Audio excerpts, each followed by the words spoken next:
Appendix, Dawkins' Epistemological Errors. Introduction. What is epistemology? Epistemology is the philosophical study of knowledge, its scope, limits, and the methods by which it can be acquired.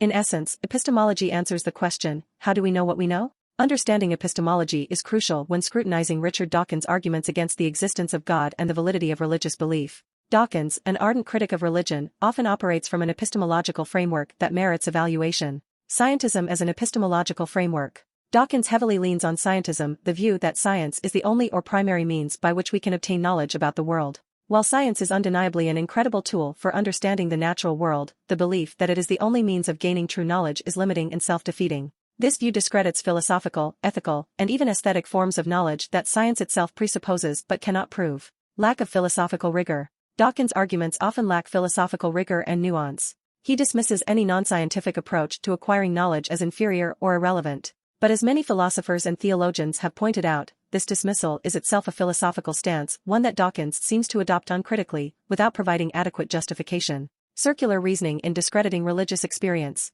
Dawkins often dismisses religious experience as hallucination or self-deception. However, this is based on his presupposition that the supernatural does not exist. Dawkins uses this presupposition to discredit religious experiences, creating a circular argument. Religious experiences are not valid forms of knowledge because the supernatural doesn't exist, and we know the supernatural doesn't exist because religious experiences are not valid. The God of the Gaps straw man. Dawkins frequently accuses religious believers of relying on a God of the Gaps approach, filling in gaps in scientific knowledge with divine intervention. However, this is a misrepresentation of the religious epistemology of many believers, particularly those involved in the realm of sophisticated theology and philosophy. This straw man argument ignores that religious belief often comes from a holistic understanding of existence, meaning, and morality, areas where science has its limits. Dismissing subjective forms of knowledge. While empirical investigation is vital for understanding our world, not all forms of knowledge are strictly empirical. Love, justice, beauty, and other significant aspects of human experience can't be fully understood through empirical means.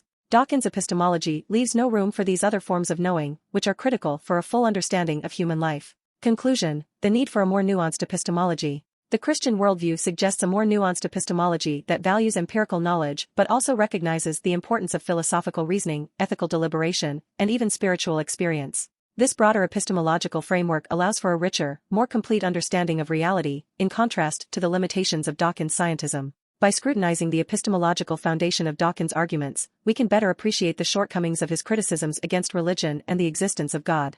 This doesn't merely serve as a defense of Christian beliefs but encourages a more inclusive and open discourse about the various paths to knowledge.